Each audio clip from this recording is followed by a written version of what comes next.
오늘 함께 나누신 사도행전은 이제 사복음서, 특히 누가복음과 연속선상에 있는 이런 책입니다. 이는 곧 사도행전이 이제 구약 창세기부터 이어져 온 이제 하나님의 그 구속사가 계속해서 연속적으로 제시되고 있는 것입니다. 이 구약은요, 예수 그리스도께서 이 땅에 오셔서 인류를 구원하시기 위한 사역을 수행하실 것에 대한 언약입니다. 그리고 이 복음서는 구약의 언약대로 예수 그리스도께서 이 땅에 오셔서 십자가에서 고난을 겪으신 후 부활하시고 구속 사역을 성취하시고 승천하신 것을 기록하고 있습니다. 따라서 이 구약의 언약들이 이제 사복음서에서는 어떻게 성취되었고, 또 사도행전에서는 이 구속사의 바로 그 다음 단계, 즉 성취된 이 복음이 지역과 인종과 그 여러 가지 장벽을 넘어서 온 세계 만민에게 전파되는 것을 보여주고 있습니다. 이 사도행전은 예수님의 고난, 부활, 그리고 하나님 나라에 관한 예수님의 행함과 가르침으로 시작하고 있습니다. 특별히 사도행전의 도입부에서는 예수님이 부활하신 후에 승천하시기까지 40일 동안 제자들과 함께 하시며 하나님 나라의 일을 가르치고 성령님께서 임하실 것이며 이 복음이 유대와 사마리아와 땅끝까지 전파될 것이라고 말씀하고 계십니다. 특별히 오늘 사도행전 1장 3절에 우리 사도행전 1장 3절 같이 한번 읽어볼까요? 함께 읽겠습니다. 시작. 그가 고난 받으신 후에 또한 그들에게 확실한 많은 증거로 친히 살아 계심을 나타내사 40일 동안 그들에게 보이시며 하나님 나라의 일을 말씀하시니라. 오늘 함께 나누실 이 설교의 첫 번째 제목은 바로 예수 그리스도의 부활과 증거입니다. 아무런 허물도 없으신 어린 양 되신 예수 그리스도께서 우리의 죄를 위해서 십자가에 못 박혀 돌아가셨습니다. 그리고요, 이 못 박히신 곳이 어디냐면 바로 예루살렘이었습니다. 예수님을 비롯해서 이 제자들, 그리고 예수님을 따랐던 많은 사람들은요, 예루살렘을 생각하면요, 기쁨과 즐거움이 있는 그러한 도시라기보다는 예수님이 처절하게 그 모진 고통과 또 십자가에서 돌아가시기까지의 채찍 맞으시고 매 맞으시고 또 침뱉임 당하시는 것을 기억나게 하는, 정말 기억하기 싫은 그러한 장소였고, 실패와 패배와 상처의 장소였습니다. 그런데 예수님께서는 이 예루살렘에서 다시금 이 사망의 권세를 파하시고 성령의 능력으로 부활하셨습니다. 예수님은 구약의 언약을 성취하셨으며 성령의 능력으로 죽음 가운데서 다시 일어서셨고, 또한 제자들에게 그리고 우리에게 나타나셨습니다. 그 부활의 증거를 제자들에게 40일 동안 보이셨습니다. 고린도 후서 15장 3절에서 6절까지는요, 예수님이 고난받으시고 부활하시기까지 여러 사람에게 또한 보이셨다는 것을 기록하고 있고, 이 부활은요, 사실 우리의 그런 죽음과 실패, 고통의 시간을요, 희망과 새로운 그런 삶의 그런 느낌으로, 그 시간으로 바꾸는 그런 역할을 하고 있습니다. 영적으로 특별히 우둔하고 의리도 없었던 제자들은요, 예수님이 붙잡혀가던 그 상황에서요, 자신의 목숨을 구하기에 급급하고 도망갔습니다. 그러나 이 제자들이 바뀌게 된 계기가 있습니다. 그것은 바로 무엇이냐면, 예수님이 이 죽음에서 다시 살아나셨던 것을, 이 부활하신 모습을 직접 눈으로 확인하고 귀로 예수님의 말씀을 들은 후로 그들이 드디어 이 죽음을 두려워하지 않게 됐습니다. 사도행전 1장 3절에서 이 증거라고 기록되고 있는데요, 그들에게 확실한 많은 증거로 친히 살아계심을 나타내사에서 이 증거는 의심할 바가 없이 명쾌하고 확실한 표징이나 징표라는 뜻입니다.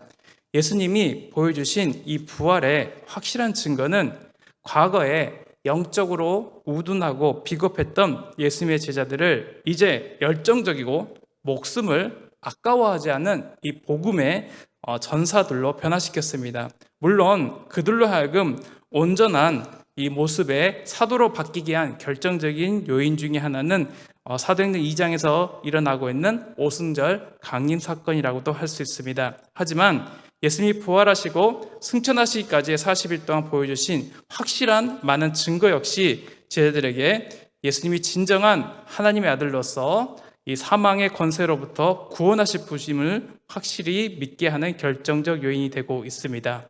이제 제자들은요, 예수님이 붙잡혀 가시는 날 나는 모른다고 부인하고 또 예수님의 십자가의 그런 고통을 겪으시는 상황 가운데서 자신의 안위와 생명만을 지키던 모습에서 이제 자신의 목숨을 내어놓고 예수님께서 사망 권세를 이기시고 그 부활하신 그 모습을 본 증인으로서 담대히 그 예수님의 그런 복음을 증거한 자로 살아가게 됩니다. 특별히 예수님께서는 제자들에게 그 부활의 모습을 보여주셨습니다. 요한복음 20장 20절입니다. 함께 읽을까요? 이 말씀을 하시고 손과 옆구리를 보이시니 제자들이 주를 보고 기뻐하더라. 그리고 제자들과 함께 구운 생선도 주셨습니다. 요한복음 21장 14절입니다. 제가 읽어드리겠습니다. 이것은 예수께서 죽은 자 가운데서 살아나신 후에 세 번째로 제자들에게 나타나신 것이라. 이와 같이 예수님은요, 죽은 자 가운데서 살아난 사실을 제자들에게 분명한 증거로 보여주셨습니다. 이 사도 요한도요, 부활하신 예수님에 대해서 요한일서 1장 1절에서 다음과 같이 말하고 있습니다. 1장 1절을 같이 함께 읽어보겠습니다. 태초부터 있는 생명의 말씀에 관하여는 우리가 들은 바요, 눈으로 본 바요, 자세히 보고 우리의 눈으로 만진 바라. 이와 같이 예수님께서는 온전하신 그 부활하신 그 모습을 제자들에게 보고 듣고 만지게 하셨습니다. 오늘 설교 두 번째 제목은 이 부활의 첫 열매이신 예수 그리스도입니다. 저는 개인적으로 오늘 말씀을 준비하면서 이 부활의 첫 열매이신 예수 그리스도에 관한 이 성경 구절을 찾으면서 또 마음에 많은 또 위로와 또 힘을 얻었는데 우리 그 구절들을 다시 한번 함께 읽어보도록 하겠습니다. 고린도전서 15장 20절 23절입니다. 천천히 한번 같이 읽겠습니다. 시작. 그러나 이제 그리스도께서 죽은 자 가운데서 다시 살아나사 잠자는 자들의 첫 열매가 되셨도다. 사망이 한 사람으로 말미암았으니 죽은 자의 부활도 한 사람으로 말미암는도다. 아담 안에서 모든 사람이 죽은 것 같이 그리스도 안에서 모든 사람이 삶을 얻으리라. 그러나 각각 자기 차례대로 되리니 먼저는 첫 열매인 그리스도요, 다음에는 그가 강림하실 때에 그리스도에게 속한 자요. 아멘. 고린도전서 15장 22절에 아담 안에서 모든 사람이 죽은 것 같이 그리스도 안에서 모든 사람이 삶을 얻었다라고 지금 말하고 있고, 23절에서는 예수님이 부활의 첫 열매가 됐다고 말하고 있습니다. 여러분, 그 씨앗을 심어본 적이 있으시나요? 농사, 이제 우리 권사님들은 농사를 또 지어보신 분이 계시는데, 이게 씨앗을 심고 그 씨앗이 자라서 이제 나무가 풍성한 나무가 되고 거기서 열매가 맺으면 그 다음에 계속해서 그와 같은 열매들이 맺는 것을 우리가 볼 수 있습니다. 그래서 그 열매를 수확하는 그 기쁨을 누릴 수 있는데, 그 나무에서 계속해서 그 열매가 나온다는 것입니다. 예수님께서는 이 부활의 첫 열매가 되셨고, 우리는 그 부활에 동참하는 자가 된다는 것입니다. 예수 그리스도를 믿는 모든 성도들은요, 그 예수 그리스도의 보혈의 대속의 은혜로 말미암아 구원받은 성도가 됐습니다. 하나님의 자녀가 됐습니다. 그래서 하나님의 나라를 이제 유산으로 이제 상속받게 됐습니다. 그리고 그 예수님으로 말미암아 우리는 우리 가운데 죽을 수밖에 없었던 우리의 영혼이 예수님으로 말미암아 이제 새로운 삶을 얻게 됐습니다. 로마서 8장 11절입니다. 로마서 8장 11절 함께 읽겠습니다. 시작. 예수를 죽은 자 가운데서 살리신 이의 영이 너희 안에 거하시면 그리스도 예수를 죽은 자 가운데서 살리신 이가 너희 안에 거하시는 그의 영으로 말미암아 너희 죽을 몸도 살리시리라. 아멘. 우린 죽을 수밖에 없는 이 영혼, 또 몸을 예수님께서는 온전하신 그 은혜로 말미암아 다시 살리신다고 지금 말하고 있습니다. 그리고 무엇보다도 이제는 새 생명을 얻게 됐습니다. 로마서 6장 4절 5절입니다. 함께 읽습니다. 그러므로 우리가 그의 죽으심과 합하여 세례를 받음으로 그와 함께 장사되었나니 이는 아버지의 영광으로 말미암아 그리스도를 죽은 자 가운데서 살리신과 같이 우리로 또한 새 생명 가운데서 행하게 하려 함이라. 만일 우리가 연합한 자가 되었으면 또한 그의 부활과 같은 모양으로 연합한 자도 되리라. 아멘. 이제 예수 그리스도와 한 몸이 된 자들은요, 예수님께서 부활하셨기 때문에 우리도 새 생명을 얻은 자로서 예수님의 부활에 동참하는 자가 된다고 분명히 말씀하고 계십니다. 그렇다면 이 부활하신 예수님을 바라볼 때 우리의 삶의 모습은 어때야 됩니까? 이제 고통의 자리를 바라보는 것, 또 지난 우리 주일날 말씀을 나누신 것 같이 여인들이 죽었다고 확신하던 그 무덤에 찾아가서 정말 향유를 바르고자 했던, 장례를 치르고자 했던 그 모습이 아니라 예수님에게서 죽음의 흔적, 또 죽음을 위로하려는 그 모습이 아니라 이 죽음과 상처의 자리에서 무엇을 바라봐야 되냐면 새 생명, 그리고 부활하신 예수님을 바라봐야 된다는 것입니다. 사실요, 정말 우리 지금의 삶의 모습들을 보면요, 아직 해결되지 못한 것들이 많이 있습니다. 그리고요, 우리를 우울하게 만들고요, 우리를 낭망하게 만들고 낙심하게 만들고요, 지치게 하는 문제들이 참으로 많이 있습니다. 언제 끝날지 모르는 그 삶의 그 어려움, 그리고 오늘 또 이 자리에 함께 하신 모든 또 성도님들의 정말 아침부터 저녁까지 최선을 다해서 그 삶의 현장에서 정말 최선을 다해서 살다가 오셔가지고 지치고 피곤한 중에도 예배를 드리고자 이 자리에 오신 분도 계실 것입니다. 그렇다면 정말 십자가의 고난 다음에 우리가 바라봐야 될 것은 바로 무엇이냐면 부활하신 예수님을 바라보고 우리도 또한 그 부활에 동참할 것을 소망하면서 부활의 능력으로 우리에게 주어진 삶을 하나님의 영광 가운데 살아가야 된다는 것입니다. 우리의 삶이 무너지고 또 절망 가운데 있고 또한 본질상 진노의 자식이었던 우리가 지금 여기에서 사실 부활하신 예수님을 바라보는 것입니다. 그렇습니다. 예수님은 부활하셨습니다. 우리 또한 절망과 고통의 문제를 안고 있지만 때로는 우리가 무덤에 갇힌 것 같은 그런 깊은 절망감에 빠질 때도 있지만 부활하신 예수님을 바라보게 되고 또한 그 부활의 증거, 확실한 증거를 갖고 있게 된다면 어떤 상황 가운데도 부인하지 못할 그리스도의 그 부활의 증거를 소유할 수 있습니다. 그리고 예수 그리스도의 부활의 증거를 소유할 때 우리는 예수 그리스도의 제자요 부활의 증인으로 살 수 있게 됩니다. 그래서 우리가 정말 보고 듣고 만진받은 그 부활하신 예수님을 우리 가운데 아직까지 주님을 만나지 못한 자들에게 그 주님을 증거하는 또 삶을 살아야 된다고 우리는 살아야 되는 것을 우리는 알 수 있습니다. 그리고 세 번째, 바로 부활하신 주님을 만난 증인에 대해서 말씀을 나누겠습니다. 우리 사도행전 1장 4절입니다. 함께 읽겠습니다. 시작. 사도와 함께 모이사 그들에게 분부하여 이르시되 예루살렘을 떠나지 말고 내게서 들은 바 아버지께서 약속하신 것을 기다리라. 예수님께서는 이 사도들과 함께 이제 모이셨습니다.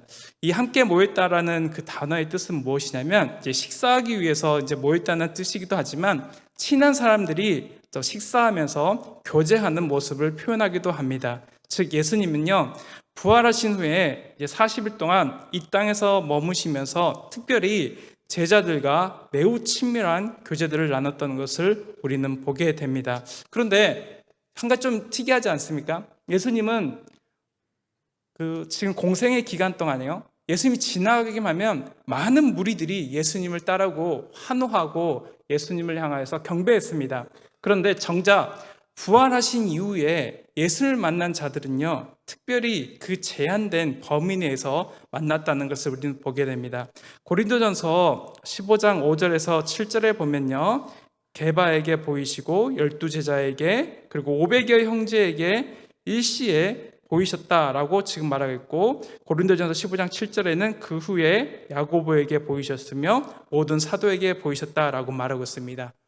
부활하신 그 예수님께서 특별히 보여주신 그 사람들의 모습은 많이 잡아도 한 500여 형제였습니다. 그런데 사실 예수 그리스도께서 부활하신 그 모습을 목격한 자들은요 아무나 목격할 수 없었습니다. 사도행전 10장 40절 41절입니다. 우리 함께 읽도록 하겠습니다. 시작. 하나님이 사흘 만에 다시 살리사 나타내시되 모든 백성에게 하신 것이 아니요 오직 미리 택하신 증인 곧 죽은 자 가운데서 부활하신 후 그를 모시고 음식을 먹은 우리에게 하신 것이라. 아멘. 정말 이 말씀을 준비하면서도 저도 정말 많이 깨달은 것은 무엇이냐면, 부활하신 예수님을 만난 사람은요 오직 미리 택하신 자라는 것입니다. 부활한 그 예수님을 만난 자들은요 아무나 만날 수 있는 것이 아니라 정말 극히 적은 수, 오직 미리 택하신 자들만이 이 부활하신 예수님을 만나게 됐다는 것입니다. 그리고 제자들은요 그 영광의 자리 가운데 부활하신 예수님을 만났습니다. 그런데 정말 기쁨과 즐거움만 가득한 그 만남이 됐으면 좋겠는데요, 예수님께서 한 가지 당부를 하십니다. 그것은 무엇이냐면 바로 예루살렘을 떠나지 말라라고 하셨습니다. 지금 어떤 상황인지 아십니까? 지금 이 말씀이 기록되고 있는 상황, 그리고 예수님께서 제자들에게 예루살렘을 떠나지 말라고 말씀하신 이 상황 가운데 제자들은 어떠한 두려움이 있었는지 아십니까? 제자들은요 자신들을 유대의 종교 지도자들이 언제든 붙잡아서 예수님과 똑같이 죽일 수 있다는, 또 붙잡혀서 죽을 수밖에 없다는 그 불안감이 가득한 상태였습니다. 그 상황 가운데, 그리고 이 제자들의 대부분의 집이 어디 있었냐면요 갈릴리였습니다. 갈릴리. 그래서 굳이 지금 그 예수님이 그 모진 고통을 겪었던 그 자리, 또 자신도 언제 어떻게 그 모진 형벌을 겪을지 모르는 그 두려움 가운데 굳이 예루살렘에 머물 이유가 없었습니다.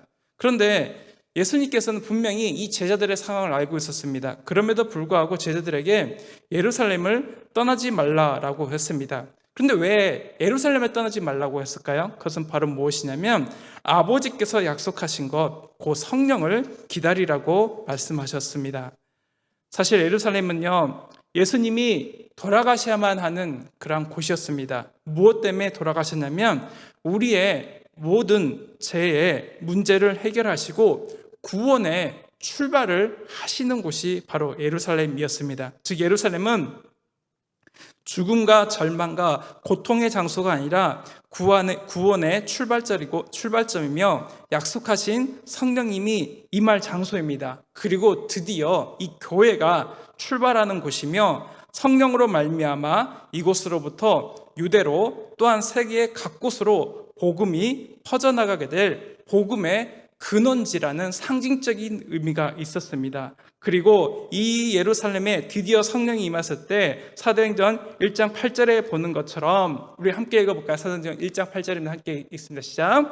오직 성령이 너에게 임하시면 너희가 권능을 받고 예루살렘과 온 유대와 사마리아 땅 끝까지 이르러 내 증인이 되리라 하시니라. 아멘.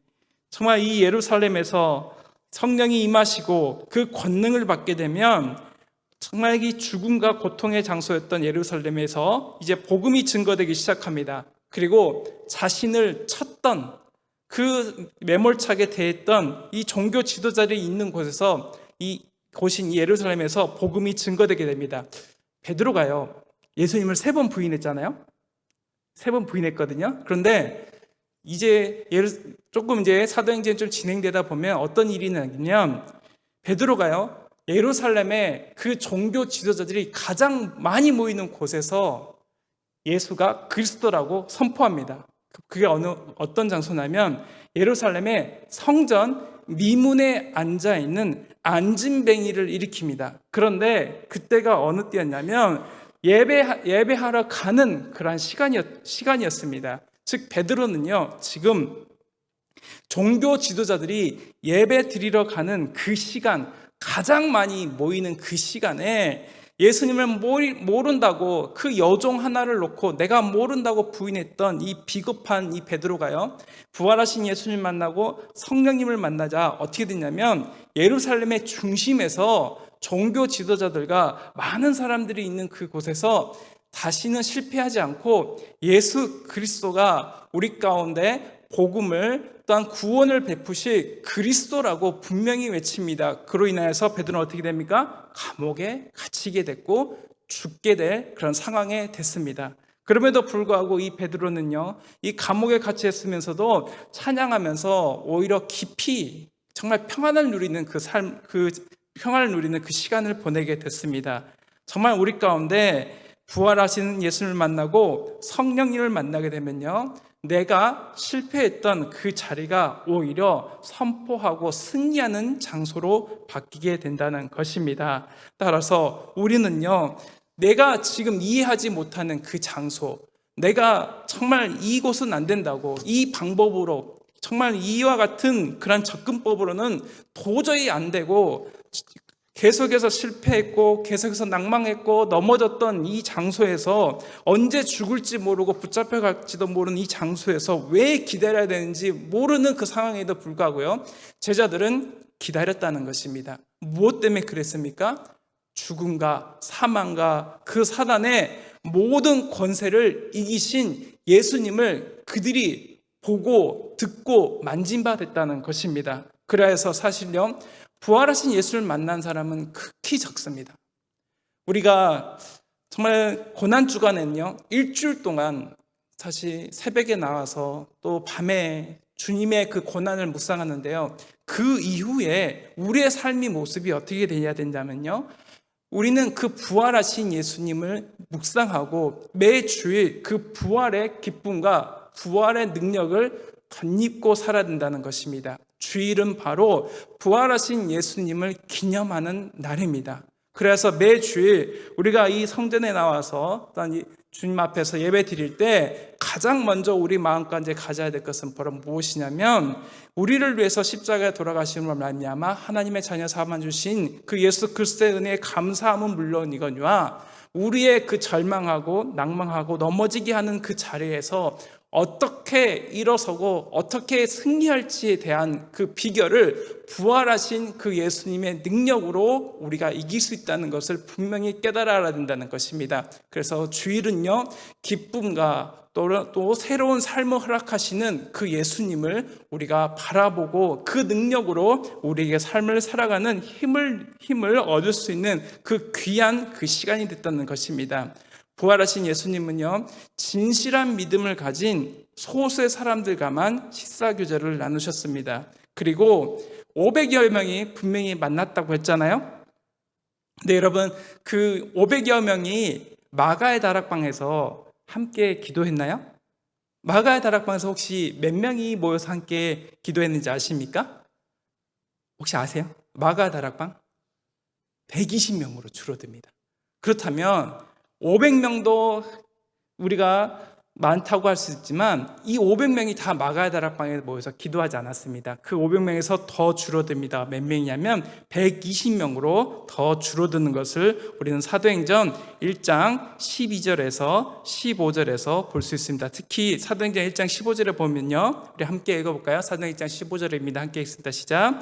모인 무리의 수가 약 120명이나 되더라. 그때 베드로가 그 형제들 가운데 일어서서 이르되, 정말 이 120명이나 되는 많은 사람들이 모였다고 할 수 있지만 부활하신 예수를 만난 그 500명은 500명이 아니라 이제 120명으로 줄어드는 것을 보게 됩니다. 이 120명 가운데 이제 권능이 임하게 됩니다. 이 권능은요, 특별히 성령의 힘이나 예수님의 능력과 관계돼서 사용됩니다. 그래서 이 권능을 받은 자들, 특히 예수님이 사역을 시작하신 후에 이 권능을 받아서 어떤 일을 하셨냐면 병을 고치셨고 귀신을 제어하셨고 원수를 대적하는 등 하나님 나라의 확장과 관련된 능력이 바로 이 권능입니다. 그래서 우리가 권능을 받는다는 것은 무엇이냐면 성령을 받았다는 것인데, 성령을 통해서 우리가 할 수 있는 것은 바로 무엇이냐면 가장 본질적으로 하나님의 나라를 확장시켜 가는 것입니다. 그리고 이로 말미암아 우리는 원수의 모든 능력을 제어할 수 있고, 그로 말미암아 우리를 해칠 자가 없는 귀한 은혜를 받게 된다는 것입니다. 그렇다면 이 예수님의 권능, 즉 성령님을 받은 자들은 무엇을 하게 됩니까? 예루살렘을 복음을 증거하게 됩니다. 예루살렘은요, 정말 이 12제자들은 유대인이었습니다. 그러자 유대인이다 보니까 같은 유대인들이 자신을 목숨을 상해하고 고통스럽게 했음에도 불구하고 그 바리새인들이 가득했던 그곳 가운데, 사두개인이 가득했던 그곳 가운데 복음을 증거하게 됩니다. 그리고 이제는 이 예루살렘과 온 유대와 사마리아 땅끝까지 자신의 어떤 종교와 또는 민족이나 지리적인 장벽을 뛰어넘어서까지 또한 복음을 증거하며 화해와 용서를 이제 선포하는 귀한 은혜의 삶을 살게 됩니다. 정말 사마리아 가운데 그들과 상종치도 않았고 정말 이방인들을 개라고 또 생각했던 이 유대인들은요, 그곳에 가서 정말 종교적, 감정적, 민족적, 지리적인 그 장벽을 하나하나 다 뛰어넘었던 것입니다. 그렇다면 우리가 성령을 받고 권능을 받은 자의 삶의 모습이 바로 무엇이냐면요, 내가 상종하지도 않았고 대화하지도 않았고 화해하지도 않았고 용서하지도 않았던 그 사람들 간에, 그리고 너무나 멀리 떨어져서 복음을 증거하지 못하는 자들에게까지 예수 그리스도의 그 온전하신 그 구원의 은혜를 선포하는 자가 된다는 것입니다. 그리고 이 예수님의 제자들은요, 이 권능을, 성령을 받은 자로서 참검과 죽음의 공포 앞에서 예수님을 이제 부인하는 것이 아니라 선포하는 자가 되었다는 것입니다.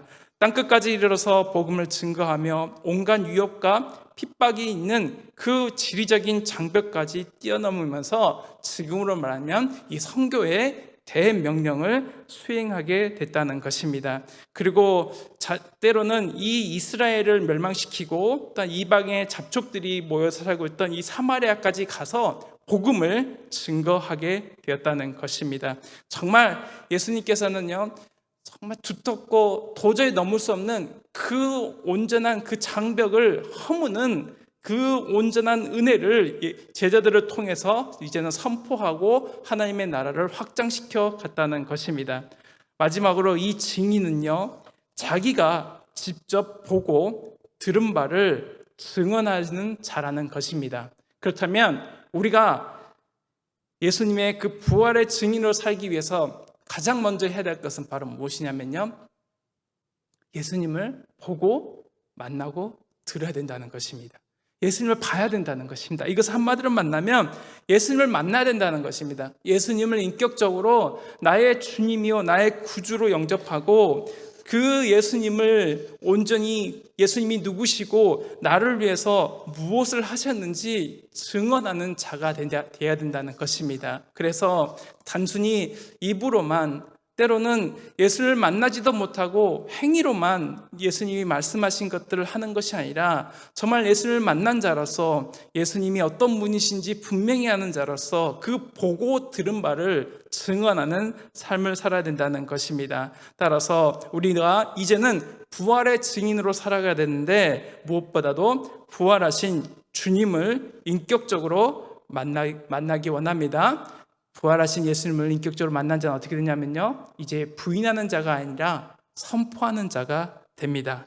그리고 하늘에서 주어지시는 그 권능으로 말미암아서요, 자신의 삶 가운데 하나님의 능력으로 말미암아 그동안 하지 못했던 것들을 하나하나 장벽을 허물어 가는 것을 우리는 보게 됩니다. 내 힘으로 하는 것이 아닙니다. 사실요, 한 번 감정이 상하고요, 한 번 담이 생기면요, 그 담을 허물기가 너무 힘듭니다. 사실 가장 가까이 있는 자가 사실 가장 우리 가운데 감정이 상해 있는 원수이지 않습니까? 원수를 사랑하라고 하셨는데 그 원수가 사실 가장 가까이 있습니다.